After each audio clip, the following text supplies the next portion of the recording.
faire du buzz pour faire du buzz, si j'avais voulu le faire, je faisais Secret Story, ça marchait très bien. Par contre, lorsque l'administration ne vous entend pas, lorsque vous devez vous battre seul, lorsque les intérêts de votre population ne sont pas pris en compte, il y a un moment où vous n'avez pas d'autre choix que de vous faire entendre. Et donc aujourd'hui, on a la chance d'avoir les réseaux sociaux. Et donc, je me suis appuyé sur les réseaux sociaux. Et à chaque fois que je l'ai fait, c'était pour des actions bien ciblées. Les déchets sauvages, la mise en place de la télémédecine, et puis là, bon, les gilets jaunes sur la politique qui est menée vis-à-vis des maires et des communes.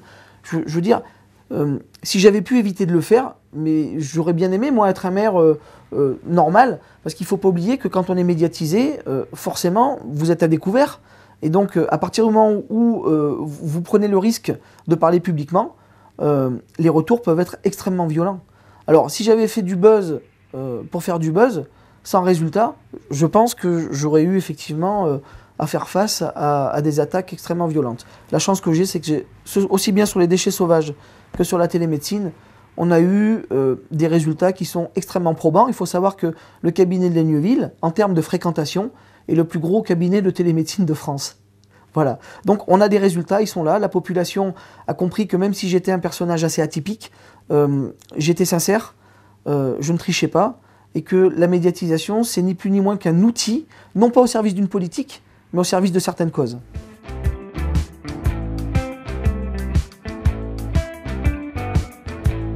J'ai commencé ma vie professionnelle avec un CAP de cuisine. J'ai fait un CAP, un BEP, un bac pro de cuisine. Ensuite, je suis parti faire mon service militaire pendant 1 an, en tant que sapeur-pompier, dans un camp militaire à Caen-Juers, dans le sud. Et ensuite, j'ai repris mes études. Donc j'ai repris des études d'histoire. Parce que je voulais me prouver que j'étais capable de faire autre chose. En plus, la cuisine, c'était pas du tout mon truc. On m'a mis là-dedans parce que j'étais un mauvais élève. Et en fait, on s'est aperçu à l'âge de 20 ans que j'avais été un enfant précoce qui n'avait pas été détecté. Donc la difficulté était là. Donc j'ai fait ces études d'histoire. Et ensuite, j'ai travaillé jusqu'à l'âge de 30 ans. J'ai travaillé en cuisine, j'ai travaillé en grande distribution. J'ai même été manœuvre en maçonnerie pendant 8 mois. J'ai travaillé en restauration rapide. Donc voilà, je sais ce que c'est que d'avoir un patron, je sais ce que c'est que de se lever à 5 h du matin.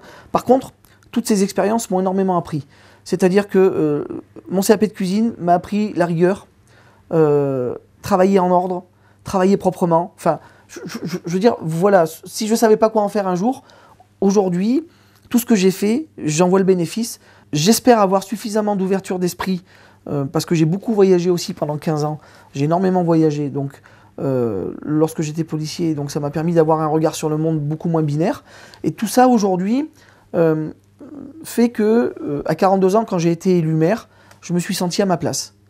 Et c'est vrai que je sens bien que je suis un peu atypique, je sens bien que parfois on ne sait pas comment me prendre quand on est en face de moi, je sens bien que, mais quelque part c'est ce qui fait ma force aussi, c'est-à-dire que lorsque je parle, lorsque j'explique quelque chose, les gens, au final, je pense qu'ils considèrent que je suis légitime, peut-être plus légitime que quelqu'un qui a fait Sciences Po et qui ensuite est rentré dans les cabinets ministériels et tout ça. L'avantage que j'ai eu, c'est que je sais ce que c'est que d'avoir faim, je sais ce que c'est que d'avoir froid. Alors ça n'a pas non plus été les misérables, ma vie, hein. On n'a jamais manqué d'un toit, mais les difficultés que vivent les gens aujourd'hui, je les ai vécues et surtout je les ai pas oubliées. Moi, vous savez, ma compagne aujourd'hui, elle travaille toujours chez Lidl, d'accord ? Elle gagne 1 000 € par mois. Et voilà quoi, donc ce quotidien-là, même si moi aujourd'hui je gagne mieux ma vie, le quotidien des gens, même dans ma propre famille, il y en a qui continuent de le vivre. Je ne sais plus qui a dit ça il n'y a pas longtemps, c'est dommage. Il disait pour être un bon maire, il faut soit ne rien faire, soit flirter avec l'illégalité. Et donc je ne vais jamais dans l'illégalité, mais c'est vrai que les retours à l'envoyeur et l'ouverture du cabinet de télémédecine, même si c'est 200% légal, effectivement, je ne le fais pas dans les règles habituelles. Donc j'ai choisi mon camp.